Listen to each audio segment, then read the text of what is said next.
T'en as pas marre des bilans de compétences qui te mettent dans une case?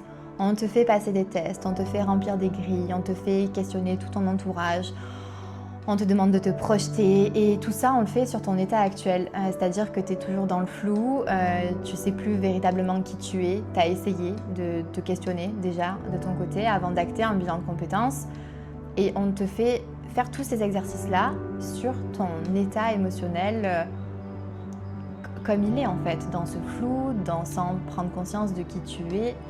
Et je me demande, est-ce que tu penses vraiment qu'avec ça, avec ces outils-là, cette méthode-là, tu vas changer ta vie, changer ta carrière et trouver les véritables réponses?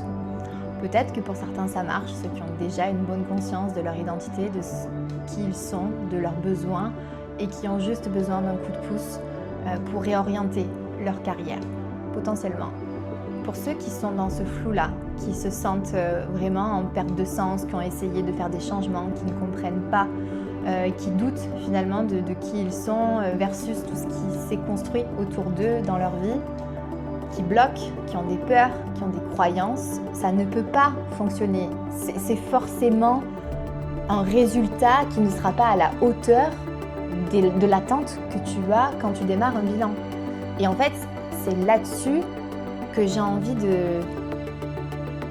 d'ouvrir la voie à autre chose, d'ouvrir la voie à plus de différenciation, plus d'outils qui se basent uniquement sur ton unicité à toi, sur qui tu es, sur de la différenciation. On va aller à la racine, à la source, on appelle ça comme on veut. On va à l'intérieur de toi pour vraiment comprendre ce qui se joue, c'est quoi ton mode de fonctionnement, qu'est-ce qui te fait vibrer, qu'est-ce qui t'anime vraiment.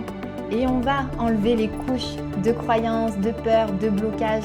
C'est ok, c'est normal. Encore une fois, c'est normal.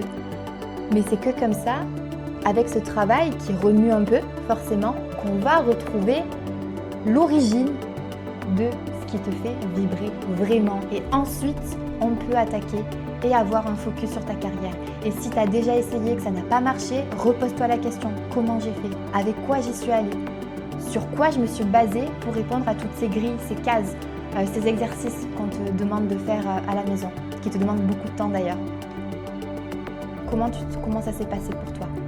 Et souvent, j'ai beaucoup d'échanges avec des personnes qui me disent « Ouais, j'ai déjà fait un bilan, bon, ça n'a pas trop donné quoi que ce soit, j'ai découvert quelques trucs, oui, c'était intéressant. » Je dis « Ok, et là, t'en es où? Ah ben, je suis toujours dans le même job et ça va toujours pas. » Eh ben oui. En effet, est-ce que tu as pu répondre à ces questions? Est-ce que tu sais m'expliquer qui tu es? Est-ce que tu sais m'expliquer ce dont tu as besoin? Ce qui te fait vibrer, ce qui compte pour toi? Ce qui te caractérise? Comment tu fonctionnes? Comment tu prends tes décisions? Et bien souvent, on me dit non. Et en fait, moi, ça me rend dingue de me dire, ça a servi à quoi de faire tout ce travail-là, toute cette énergie dépensée pour venir finalement te retrouver au service de ta carrière? Et on a oublié l'être dans tout ça. Parce que le faire, ta productivité, dupliquer des compétences, les rendre transférables, ça c'est ok, on le fait ensuite. Mais à la base, il faut quand même aller faire un travail sur soi.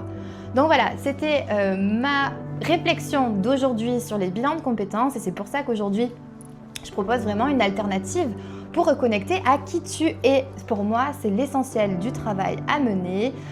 N'hésite pas, si ça te parle, si tu as envie d'échanger sur le sujet, à m'écrire, à commenter ou à t'abonner ici.